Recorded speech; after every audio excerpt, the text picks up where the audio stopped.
The sun beat down mercilessly over the cracked earth of the auction yard, casting long shadows across the rusted fences and weather-worn pens. A scattering of onlookers gathered near the far stall, not out of interest, but out of morbid curiosity. There, tethered and unmoving, stood a mule, or what was left of one, its bones pressed harshly against its skin, ribs pronounced like the bars of a forgotten cage. Dust clung to its matted coat, and its eyes, those lifeless, sunken orbs, stared blankly ahead. It didn't flinch at flies, didn't lift its head at the sound of shouting bidders. It simply stood, an unmoving monument to abandonment. "You'd be wasting good hay," muttered a rancher, shaking his head as he turned away. Roy Carter leaned on the fence post in silence, a wide-brimmed hat pulled low to shade his weathered face. His eyes, a gray that matched the dull sky overhead, stayed locked on the mule. Around him, the murmurs of the crowd buzzed faintly, like wind brushing past dead leaves. He barely registered them. 3 years. That's how long it had been since his grandson, Liam, vanished in those damned woods. Since the day Roy stopped looking at sunrises and started counting sunsets. Since the day silence settled into his bones and refused to leave. He didn't come to auctions anymore, not since retiring from horse training, but today he had driven out without knowing why. Maybe it was just to be among something alive again, even if barely. The auctioneer's voice rang out like a hammer on rusted metal. "Next up, Lot 43. Unclaimed stray mule, found near Willow Creek. Starving, unbroken, doesn't eat. Vet says he's not sick, just done." No one stepped forward. Starting at $50. "Anyone?" Silence. The mule didn't twitch. 25. Nothing. A snort of laughter from somewhere in the crowd. Should pay someone to haul it away. The auctioneer gave a nervous chuckle, but was clearly growing impatient. 10, then 5, then 1, come on, someone take pity. $1, folks. Still no hands, until Roy's calloused fingers rose, slow as dusk. "I'll take him." The crowd turned to stare. Even the auctioneer seemed surprised. "You serious?" Roy nodded once. $1. "That's what you said." With a shrug, the gavel came down. "Sold. To the gentleman in the corner."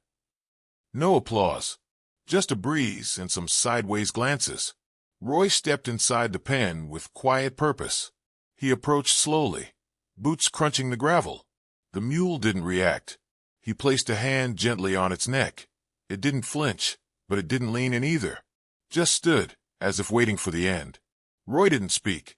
He just unclipped the frayed lead rope, gave a slight tug, and began walking. After a pause, the mule followed, hooves dragging as though unsure whether movement was still allowed. The drive home was silent. Roy didn't turn on the radio. The mule rode in the trailer without a single bray, a ghost on 4 legs. When he pulled up the long gravel path to his faded farmhouse, nothing about the place welcomed him. The porch sagged in the middle. The barn doors hung loose on their hinges. Even the wind sounded tired.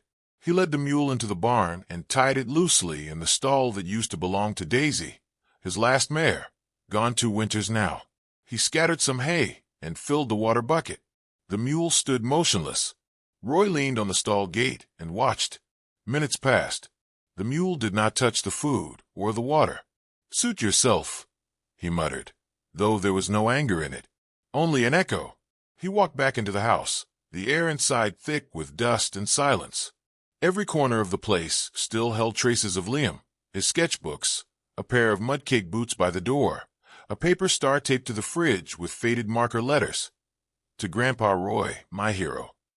Roy didn't look at it as he passed. He couldn't. That night, unable to sleep, he returned to the barn. The mule was exactly where he had left it, the hay untouched, the water still. Roy folded himself down onto an overturned bucket and stared at the animal through the wooden slats. "I don't know why I brought you here," he said aloud, voice low and hoarse from disuse. "You don't eat. You don't care. Just like me." The mule blinked, but made no move. "Liam, he would have named you something ridiculous, like Rocket or Thunderbolt." Roy rubbed the back of his neck. "I'll call you Shadow. That's what you are now. Just a shadow of something that used to matter." The barn creaked as the wind moved through its old bones. Outside, an owl called once, then fell silent. Roy sighed and stood. "I'm not asking you to get better. Just don't die tonight."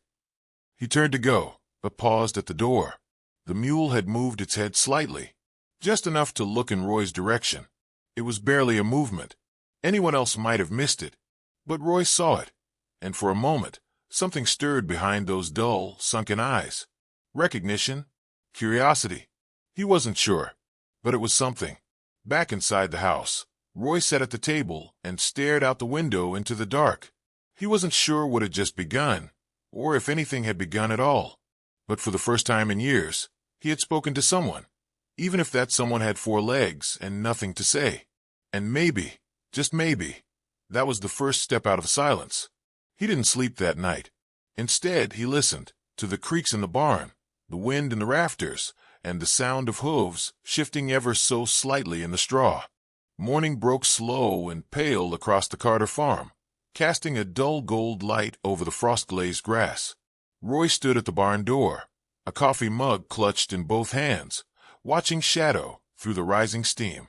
The mule hadn't touched the hay. Again, 3 days had passed, and still, the animal refused to eat. Roy had tried everything: grain carrots, even warmed mash like he used to give Daisy in winter.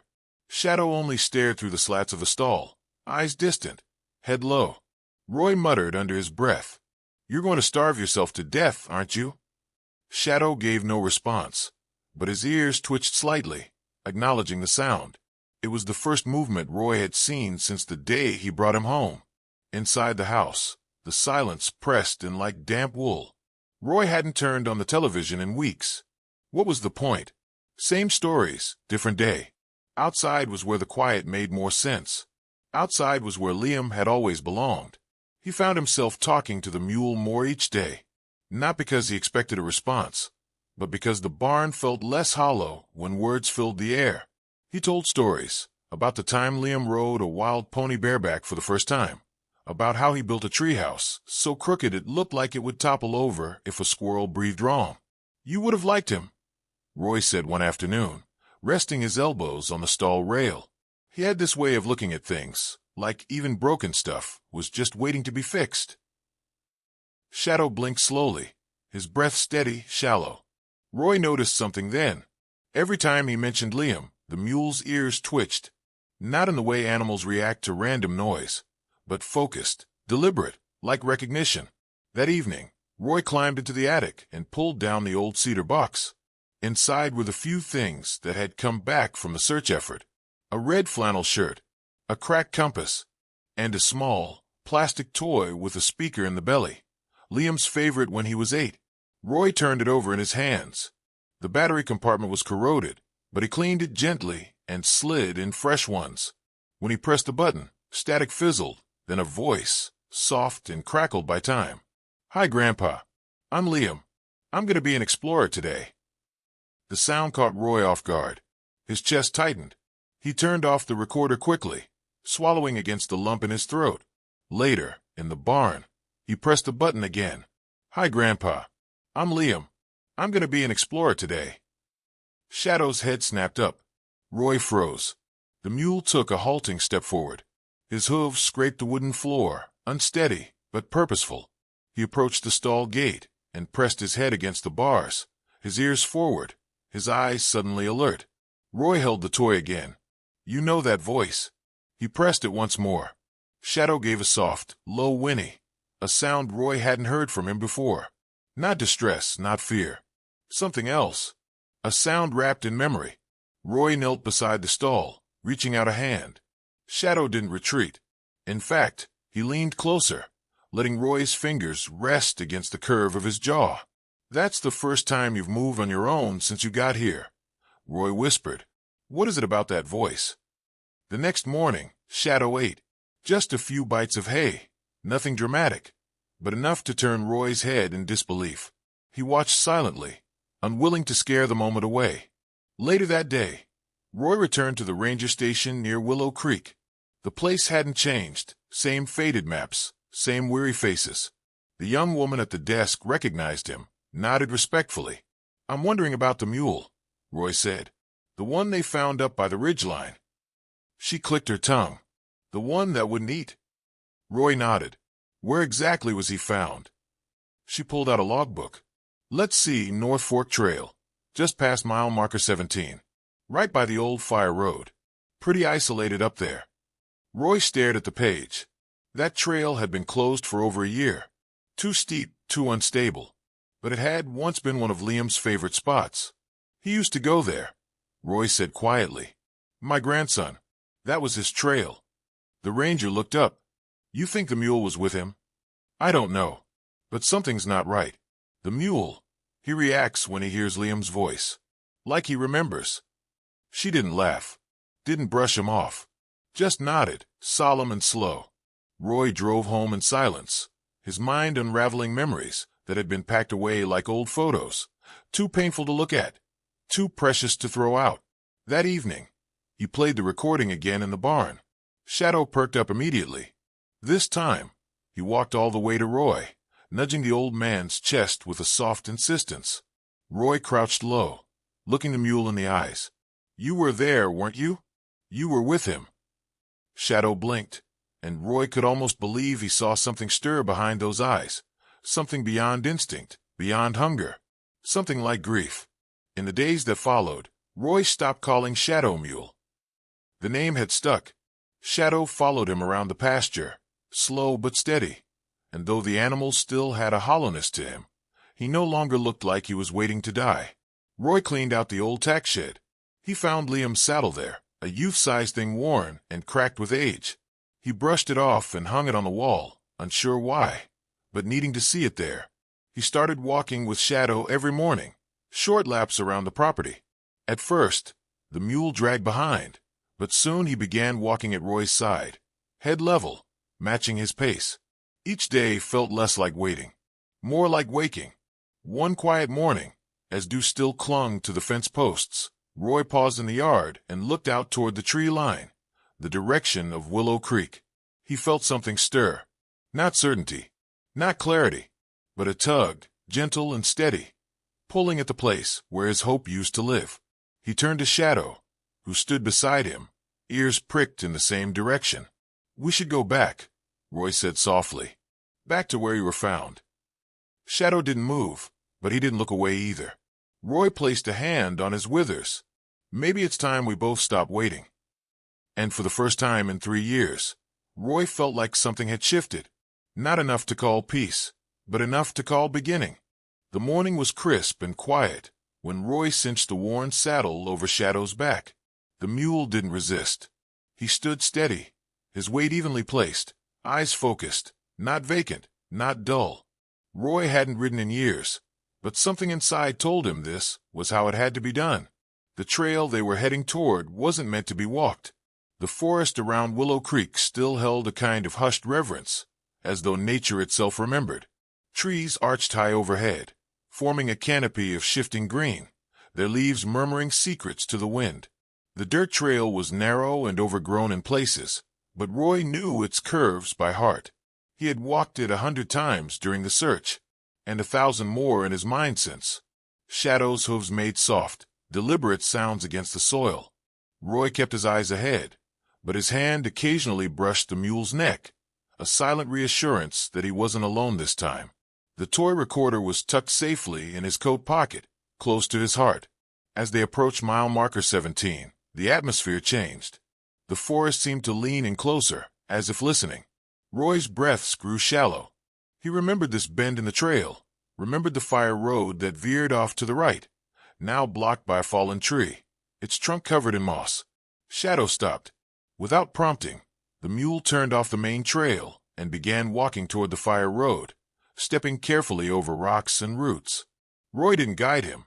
He just followed, reins loose, his own heart now matching the rhythm of hooves against earth. The path narrowed, nearly lost to time and undergrowth, but Shadow seemed sure. He moved with a quiet urgency, as though every step was necessary, deliberate. And then he paused at a clearing, small, almost hidden, wrapped in a circle of bent trees and tall grass. Roy dismounted slowly, boots sinking into damp moss. Shadow stood near the center, breathing softly. Something about the stillness made Roy hold his breath. He walked forward, scanning the ground, not knowing what he hoped to find. But then Shadow lowered his head and pawed gently at the earth. Just once. Roy knelt and began to clear the surface. Bits of dirt and leaves gave way to something smooth metal. He pulled it free. It was Liam's compass. The glass cracked, the needle long stuck, but the initials were still etched into the back. L.C. His hands trembled. Underneath it, something else, small and carved. A wooden horse, crudely shaped but familiar. Roy had helped Liam make it from a broken fence post the summer before he disappeared. A sob caught in his throat, sudden and sharp. He sat back on his heels, staring at the objects, the weight of them anchoring him in place. Shadow stepped closer and let out a quiet breath through his nostrils, as though releasing something held too long. Roy turned toward him. "You were here," he whispered. "Weren't you?" Shadow lowered his head, pressing it gently against Roy's shoulder. The contact was warm, grounding. Roy closed his eyes, leaning into it, and for a moment he felt the years dissolve, felt Liam's laugh echo in the trees, felt the boy's spirit lingering in the hush of the woods. He stayed there a while, the wind shifting softly around him. When he opened his eyes, he looked back at the base of the tree where the items had been found. There was more: torn fabric, a frayed strap, remnants of a backpack, mostly rotted through. Roy stood and surveyed the area, marking the spot in his mind. He took out the toy recorder and pressed the button. The crackled voice broke the silence. "Hi, Grandpa. I'm Liam. I'm going to be an explorer today." Shadow lifted his head and released a low, mournful bray. The sound cut through the air, sharp and aching. It wasn't fear or hunger or pain. It was memory. It was loss. Roy pulled out his phone and called the ranger station. When they answered, his voice was steady. "I found something," he said. "You need to come out here. I think this is where it ended and where he was trying to hold on." He gave them the trail details, the landmarks, the mile markers. When he hung up, he crouched beside Shadow and ran a hand down his neck. "You stayed with him, didn't you?" he said quietly. "All this time, you remembered." Shadow didn't move, didn't answer, but he didn't need to. Roy gathered the compass and the carving, wrapping them in a handkerchief and tucking them into his jacket. He looked up at the sky, peeking through the trees. The light had shifted. It was warmer now, less distant. Not quite hope, but something close. Together, they began the slow walk back toward the main trail. Roy didn't rush.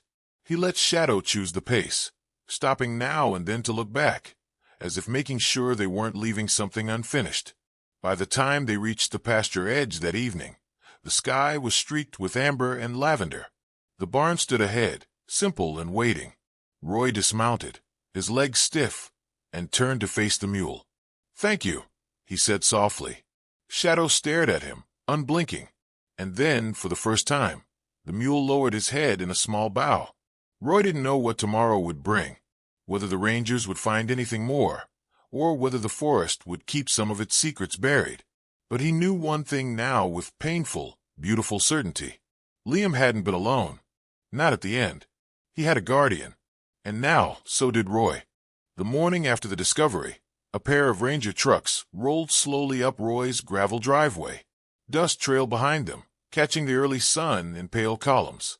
Roy stood on the porch, hands in his coat pockets, as Shadow grazed silently beneath the sycamore. The mule looked up as the vehicles approached but didn't flinch.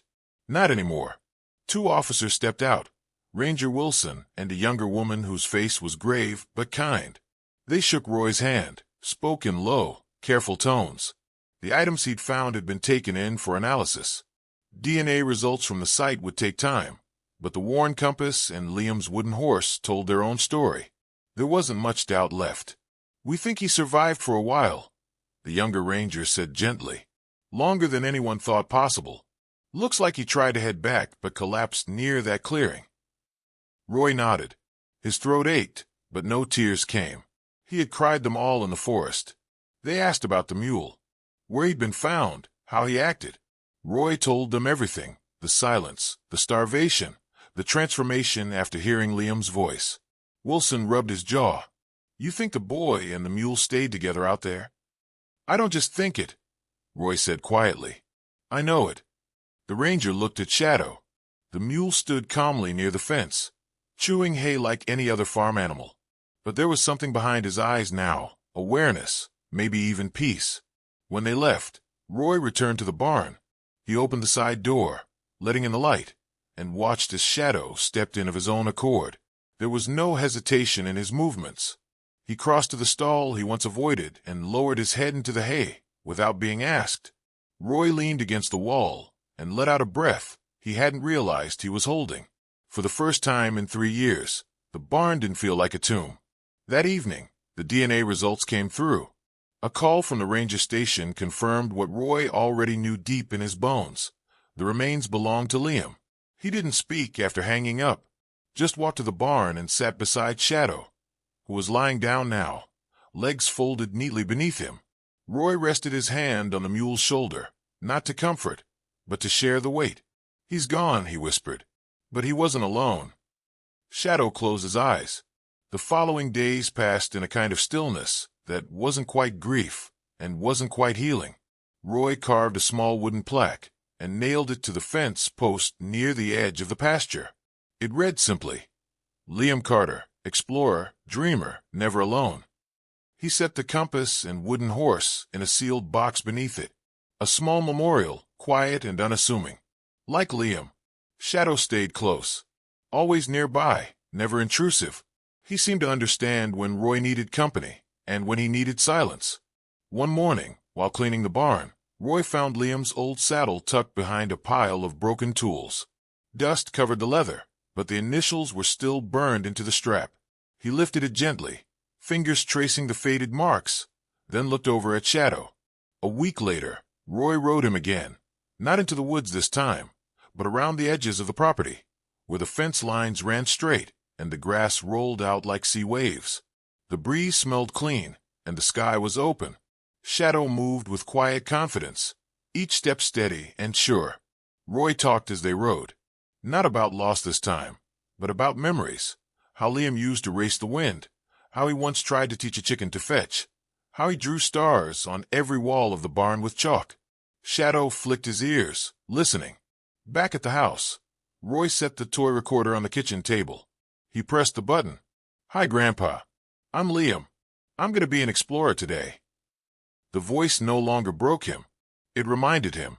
He left the recorder on that evening, letting the soft voice echo through the hallways, through the dust and old photographs and silent walls. Shadow, standing just outside the window, lifted his head at the sound. That night, Roy didn't dream of the day Liam went missing.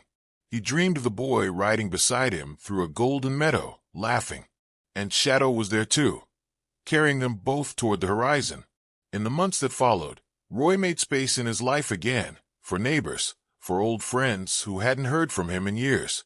He reopened the training pen, not for profit, but to teach local kids how to ride. He told them about Liam, about a boy who saw more in the world than most ever dared to. And when they asked about the mule, Roy would smile. Shadow, he'd say, he's not just a mule. He's a keeper of stories.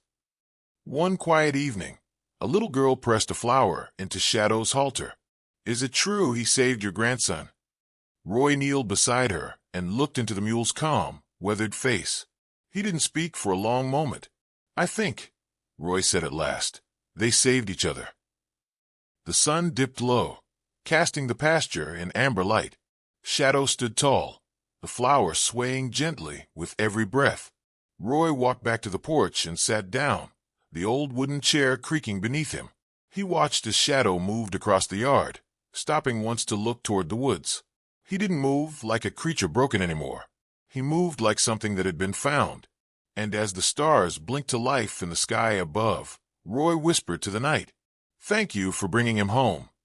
If this story touched your heart, please consider subscribing. I bring true, heartfelt stories every day.